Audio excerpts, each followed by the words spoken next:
Hello and welcome back to another Royal Reviewer transmission. Today is Thursday the 4th of May 2023 and we are literally one singular full working day away from the coronation happening on the 6th of May on Saturday.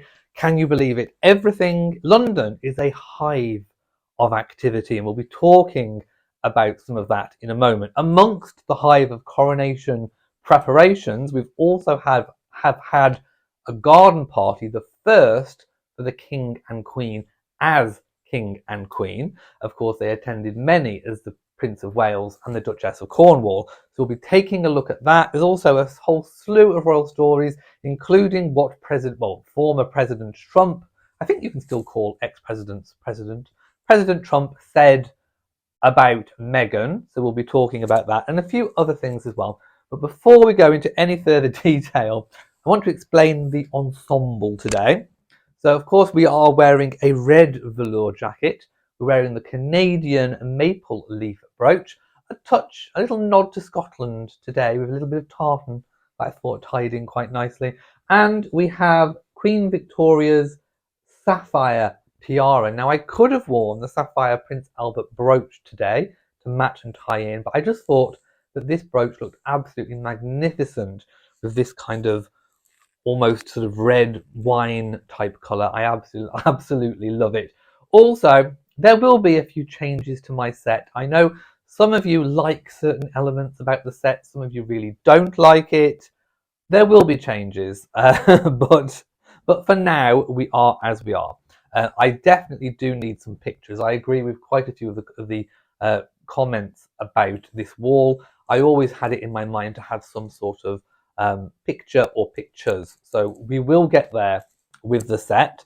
I would like to invite everybody who isn't subscribed to the channel to subscribe to the channel because it really does help. And also, I'll say it at the start. I normally say this at the end, but I'll say it at the start. If you are on social media, it really helps to push out the video to people that might be interested if you share the link on social media. Twitter, Facebook groups, whatever it might be, please share the link because I don't think YouTube is pushing out videos or my videos as much as what they used to. So please, if you can help, share. Right, let's get into, we're going to start, I think, with the garden parties. So there was a series, whilst I was actually making yesterday's video, the garden party was happening, so I couldn't cover it yesterday. But I will pop some photos on the screen now. So to celebrate the coronation of their majesties, the King and the Queen Consort, 2 garden parties will take place in the Buckingham Palace Gardens in 2023, as well as one at the Palace of Holyrood House in Edinburgh, which of course is customary. Not to celebrate the coronation every year, but they always do have a garden party in Scotland. So on the 3rd of May 2023, which was yesterday, the first of the annual garden parties took place. It was hosted by the King and Queen Consort. Now we'll get to something a little bit more about Camilla's title in a second, who were accompanied by the Duke and Duchess of Edinburgh, the Duke and Duchess of Gloucester, and the Duke of Kent. Now, interestingly, we didn't see the Duke of Kent at the top of the stairs with the others. Now, we think this could potentially be to a recent mobility issue. It could be something more permanent, or it could be something temporary. Maybe he's just hurt his leg or something. But he was seen on the ground, but he wasn't appearing on the stairs at the entrance with the others. The King and the Queen Consort host the first Buckingham Palace garden party. To celebrate the coronation and with support from Her Majesty the Queen Consort, the Royal Voluntary Service launched the Coronation Champions Awards in February 2023 to recognise exceptional volunteers from across the country. The 500 volunteers selected as the nation's coronation champions were invited to attend one of the official coronation celebrations, with many being invited to a coronation garden party. Established during the reign of Queen Victoria, garden parties are an important way for members of the royal family to speak to a broad range of people from all walks of life, all of whom have made a positive impact in their community. Throughout the country, a long-established network of sponsors is used to invite guests who include Lord Lieutenants, societies and associations, government departments, local government, the services, the church and other faiths. They nominate guests for invitation, and we hope in this way to achieve a representative cross-section of the community. So, what happens at a garden party? On the day of the garden party, the palace gates are open from around 3 p.m. The party officially begins when members of the royal family enter the garden at 4 p.m, when the national anthem is played by one of the two military bands present. While the bands continue to play a selection of music, members of the royal family circulate amongst the guests through lanes. Each takes a different route, and random presentations are made, so that everyone has an equal chance of speaking to a member of the royal family. Members of the family then arrive at the royal tea tent, where they meet further guests. Guests are free to eat, drink and stroll around the beautiful palace gardens. And there we have it. Wouldn't you absolutely love to be invited to a garden party? Everyone looks so happy, and everyone dresses up. This is where we, ordinary people who are invited to a garden party really get a chance to put on those fascinators, get out those hats. You can actually go and buy a hat, other than going to a wedding, and you can wear them. And this is a traditional English British garden party with tents set up with sort of afternoon tea type fare. So it's lovely, and just a chance to wander around the gardens as well would be incredible, because obviously normally if you visit Buckingham Palace you're shown around with a guide, and it'd be nice just to wander around without a guide. I would particularly like to go and see the Rose Garden, Queen Elizabeth II's Rose Garden at the Palace. That would be fantastic. I also think I would spend a lot of time in the tea tent, sampling all the different delicious delicacies on offer, sort of typical British, English, United Kingdom fare. So Camilla was wearing blue, and lots of people have been saying that perhaps blue is her colour of choice, her royal colour of choice. We have seen her at a lot of recent big events and key photographs wearing blue. I don't know if that is a conscious choice to make it sort of her colour, but she certainly looks good in blue. And it also kind of ties in quite nicely with the Waleses, who often dress in this kind of blue theme. Also, I think the type of blue that Camilla is wearing is very indicative of the kind of deep, sort of almost purpley blue that was chosen for the Coronation china that is sold on the Buckingham Palace website. So if you haven't taken a look yet at the Buckingham Palace shop or store on their website, do take a look. I'll leave it linked. You have some amazing array of items, including the Coronation china, which has this kind of blue colour, which again leads me to think that perhaps King Charles's royal family order colour on the ribbon might be this kind of blue colour. We'll have to wait and see for that one.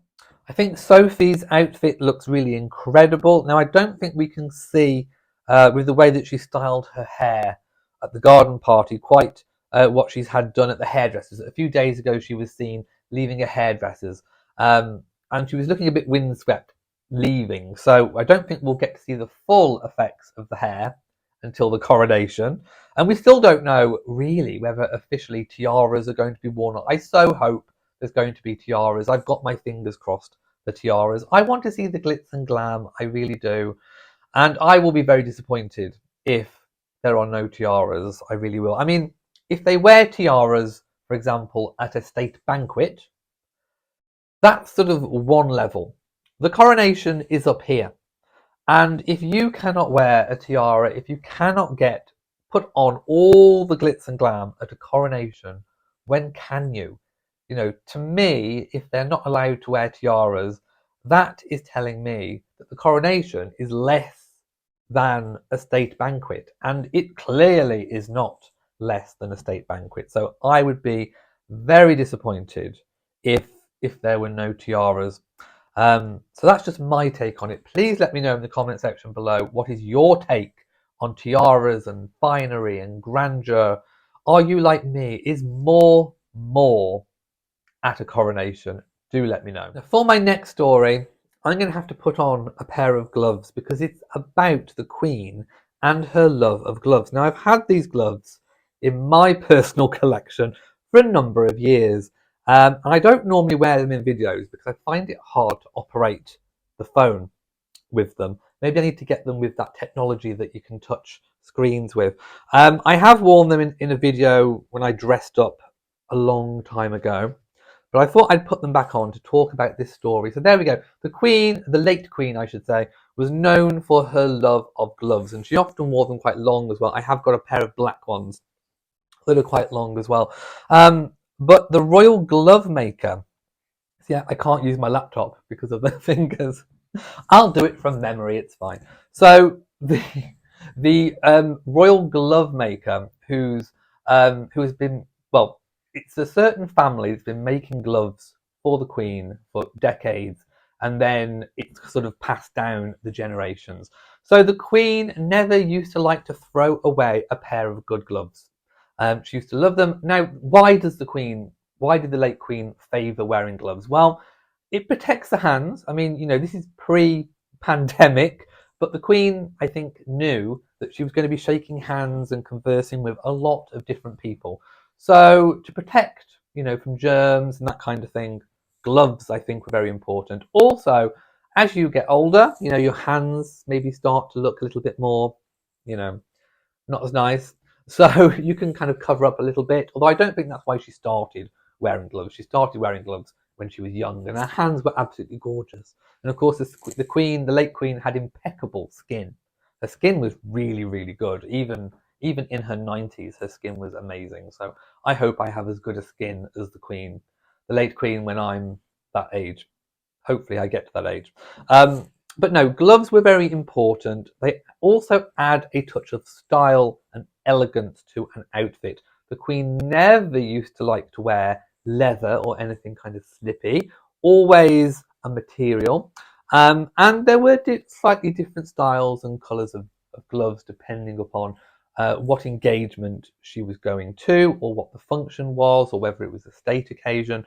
So gloves were always very, very, very, very important. I don't think she was going around, doing the dust test when she visited places.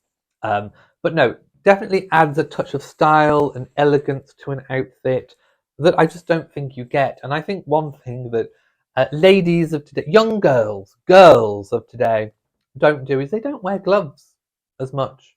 Um, so I would implore, if you're a young girl, start wearing some elegant gloves, because they are rather lovely, aren't they?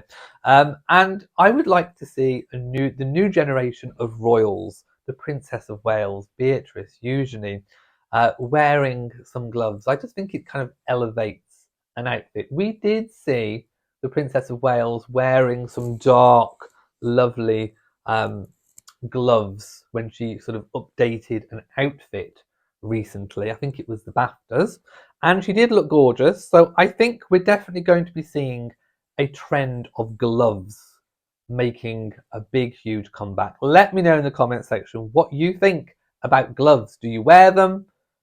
Are you going to start wearing them? Let me know. Do you like them on other people? Comment below. Now, my next story, Lord and Lady Carnarvon. Now, you may not know who they are. They have had a few TV series here in the United Kingdom. They're also, especially Lady Carnarvon, is very popular on social media. A lot of aristocratic families have embraced social media as a tool to really kind of elevate the house and property and land that they are custodians of. Because, of course, a lot of these aristocratic homes are passed down the generations, and they don't see themselves as kind of owners of these places. They see themselves very much as custodians. So to get the income coming in, of course, these houses are very expensive to run and to look after and to staff. They open them up to the public, and they often take to social media as a tool to get people interested to come in, and it really does work. And Lady Carnarvon is one of those aristocratic ladies who has really reached out and embraced social media. So it struck me as a little bit odd that even they haven't had an invite to the coronation. And they said, no one sent an email or called, we just haven't received anything. And of course, Lord Carnarvon, or rather Earl Carnarvon, was whatever you want to describe it as, one of the Queen's godsons, and he was invited to the private funeral of the Queen. Not many, only key people were invited to that private ceremony after the cameras finished rolling, and for that final interment. So he is very high up in the family. If he was invited to the late Queen's private funeral, then you would have expected there to have been an invitation to the coronation. But no, just like all the other kind of key family members that have come forward and said that they've not had an invitation, neither have the Carnarvons. Um, and I just think it's really sad because these are people that have been involved in coronations for years. I think this is the only coronation that an Earl of Carnarvon has not attended. So there is great change in the air, and it is being felt up and down the land. I think it was said that King Charles doesn't want the coronation to be. I think what was the phrase? He wants it to be meritocratic, not aristocratic. So therefore, people with merit. He wants, like I've said before, he wants the coronation to be that of the people. He wants it to represent the people. He wants the makeup of the congregation to look like the people, and that means that he's had to cut hard, and he has really cut, I think, where where others perhaps would not. He's really gone to the heart of his own sort of family and inner circle of friends and supporters.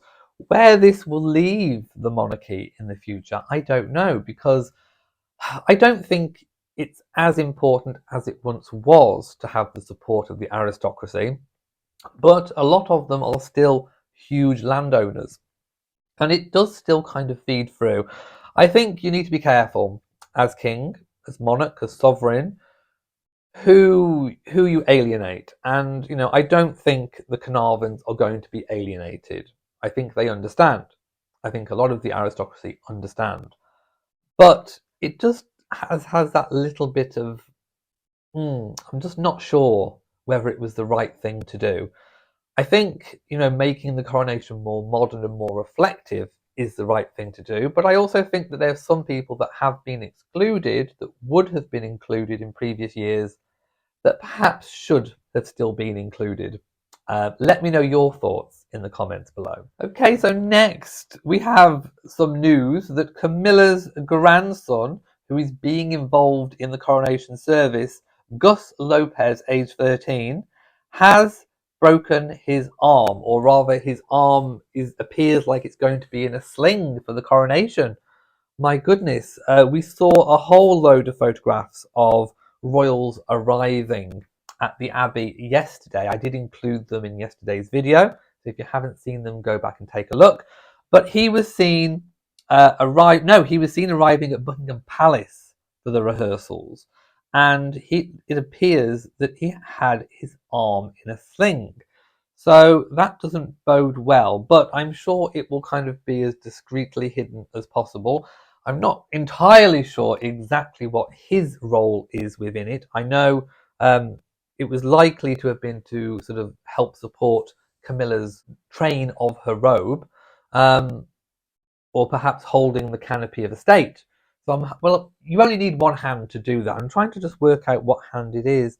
I suppose the only difference is that if he was mooted to go on a certain side of her robe, he's now, I think, most definitely got to go to Camilla's right to be able to hold the robe with his free hand.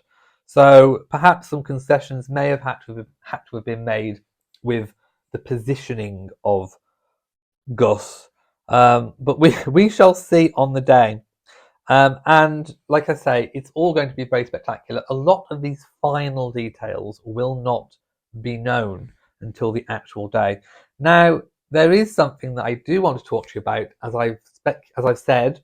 about Camilla's title, and what I speculated on and said was the most likely scenario a few months ago has now pretty much, I think, been proven. So we'll get into that now. Right, so here it is. It is actually from Lambeth Palace, and it is an official announcement, and it's called Prayers for the Royal Family, but it is an announcement. So on the 3rd of May, the King directed by royal warrant that the prayers or referring to members of the royal family should be altered and the amended forms used thereafter.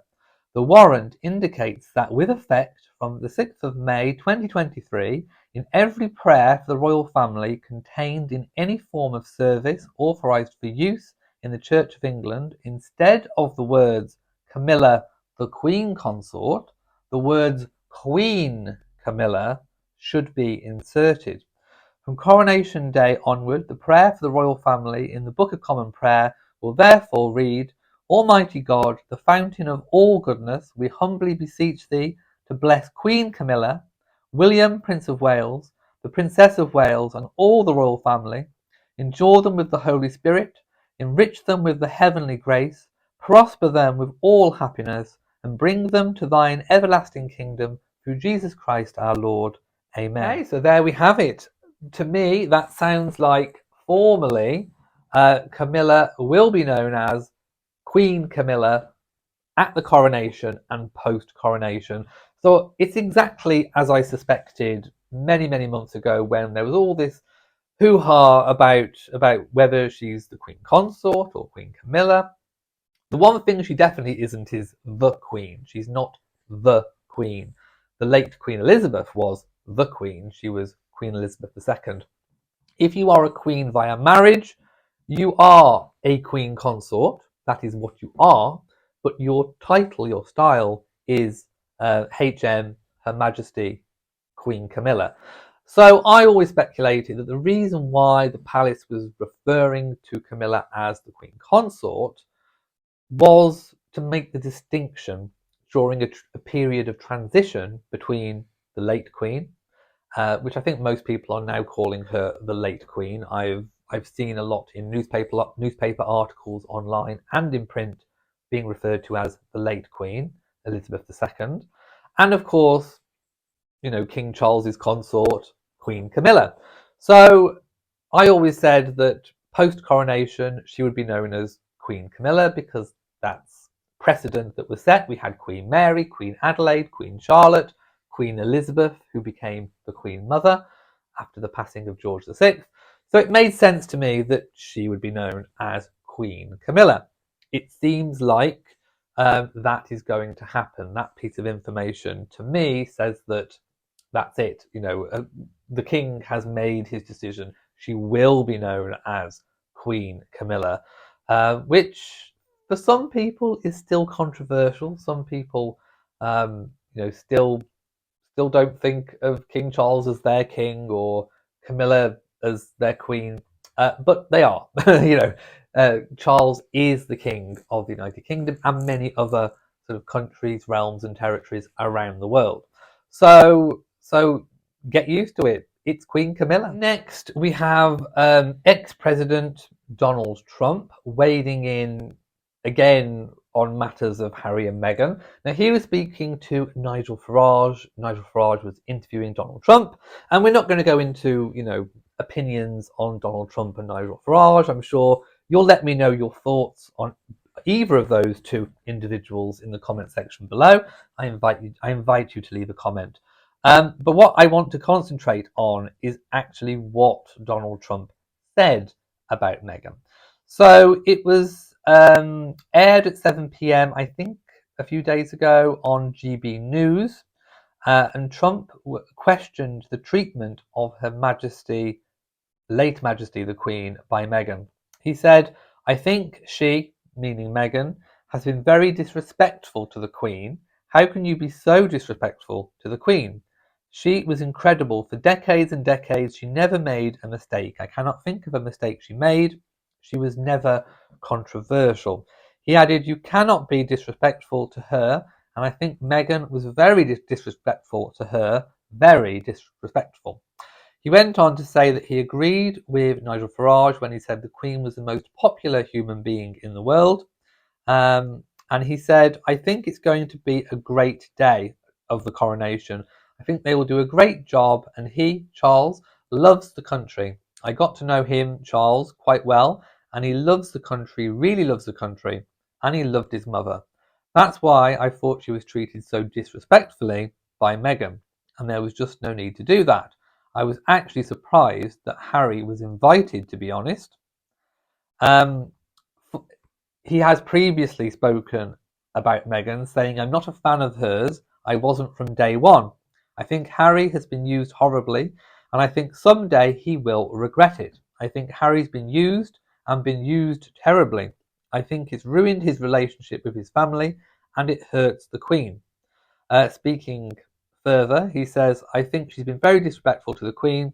She's such a great woman, such a great person, a historic person. I think she's very disrespectful to the royal family, and most importantly, to the Queen. Right, that's a lot of disrespect being bandied around. We all know that Donald Trump is no lover of Meghan.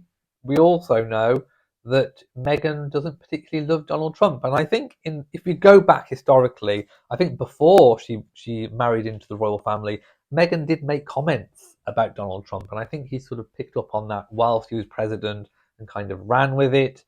So there's been a little bit of, there's been some bad feelings. There's beef. I'm going to, yes, where's my black fan flap? There's been beef. There really has. There's been beef between Meghan and Trump. I'd love to sit them down in a room together and be a fly on the wall and hear what they talk about. Anyway, they're no fans of each other. That's pretty much, I think, accepted and well known. And of course, everyone is entitled to their opinion. And, we all, I suppose, get to see and hear and read articles and TV interviews and things, and form our own opinions based upon them. Trump has his opinion. His opinion is valid. Some people are going to agree with it or not. Let me know your thoughts. But I just think it's interesting to kind of point out, to go back to Donald Trump's relationship with the Queen. I mean, I think he thinks he had a much bigger relationship with Charles and the royal family than what he actually did. Of course, the late Queen and of course Charles as Prince of Wales were entertaining, as they do other foreign statespeople in their capacity as host, as being used as a soft power tool by the British government.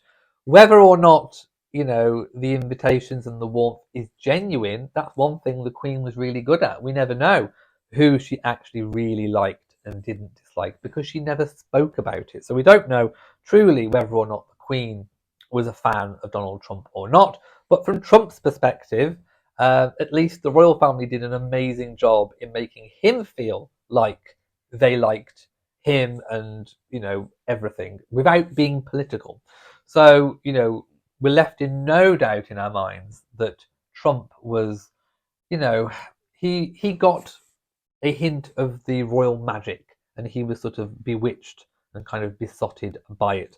But I just thought it was interesting to point out sort of what he was saying about Meghan, and that the beef is not over. He's still got it in for Meghan, and I'm sure she's still got it in for him as well, to be honest.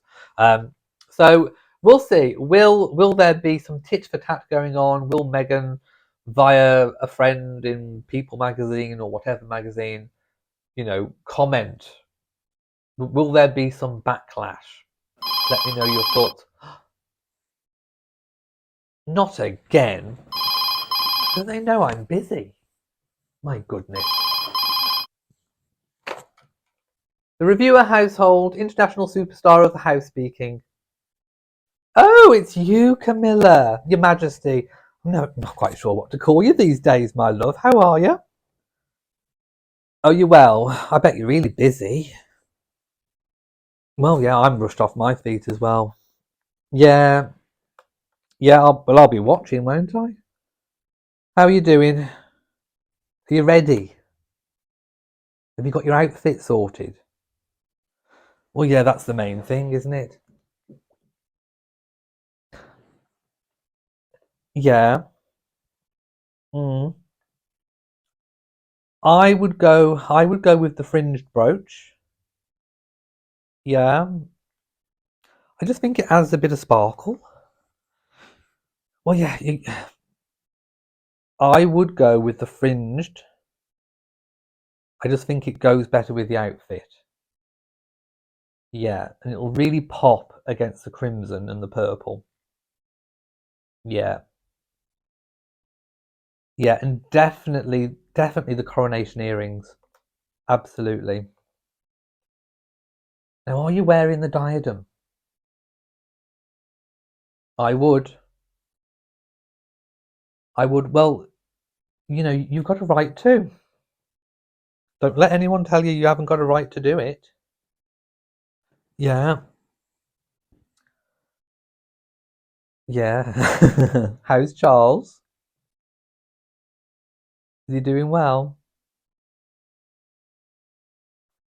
Well, you can get a cream for that, my love. You can just get it from Superdrug. Yeah. Just tell him to rub it in sparingly, just a little bit, pea-sized amount, like literally like a pea. Yeah. Tell him to rub it in, leave it overnight, and it'll be fine. Yeah. Yeah. Now I had a thought. I had a thought. You're going to need something comfy for the ride. Has he taken an Imodium? And you can get some pads to put down because that carriage looks bumpy as anything. You're going to get some. You're going to okay. Now, also, I thought about you in Shoe Zone. Yeah. No, I saw some comfy ones. What size are you, love? Well, I can get you some and send you some if you want. No, it's no bother. I think you'll be able to get some wear out of them. Yeah, you can wear them anywhere. It doesn't really matter. I've had some. Yeah, they're very comfy. And outside too, yeah. Well, they do men's as well. Do you want me to get some for Charles? Yeah. What you having for your tea? Oh, spaghetti. Hoops. Oh, okay. Well, now it sounds nice. No, I keep it simple. I wouldn't have anything spicy before that ride. No, no, you don't want to be no, you don't want to be sat there in the middle of all that going on, and you've got wind. No, take an Imodium. I just, yeah, yeah. Just be prepared because you're going to be sat there for a long time, love. Mm, yeah. What's he doing now? Doing a bit of weeding. He's got his bucket. Well, I know. He's never happier than when he's out with his bucket. Yeah. How's Gus? He'll be fine. He'll be fine. Just yeah, and just make sure he's only got jobs to do with the one arm. Yeah. How did the rehearsals go? Yeah. Oh, that's good then. As long as you're all practiced, it'll go smooth. Don't you worry about it, love. Yeah. Yeah. Who's doing your hair? Oh, that's good then. Hmm. Yeah. No, I'm not. No, I'm not busy at all. No, no. Look, I'm gonna have to love you and leave you, Camilles. Yeah, I know you're very busy. Yeah. Okay then. I'll see you then. Good luck. Good luck and wear the coronation earrings. Okay then. Bye. Bye. Bye. Bye. Bye. Bye. Bye. Bye. Bye. Bye. Oh, the Queen Consort. And there we have it for today's royal news. I'm sure there'll be more going on today that I'll be able to talk about tomorrow. So thank you for watching this video. If you have made it all the way through, then please subscribe to this video. Give it a big old thumbs up, share on social media, and I will see you tomorrow. So from me in Shropshire, to you all, and goodbye.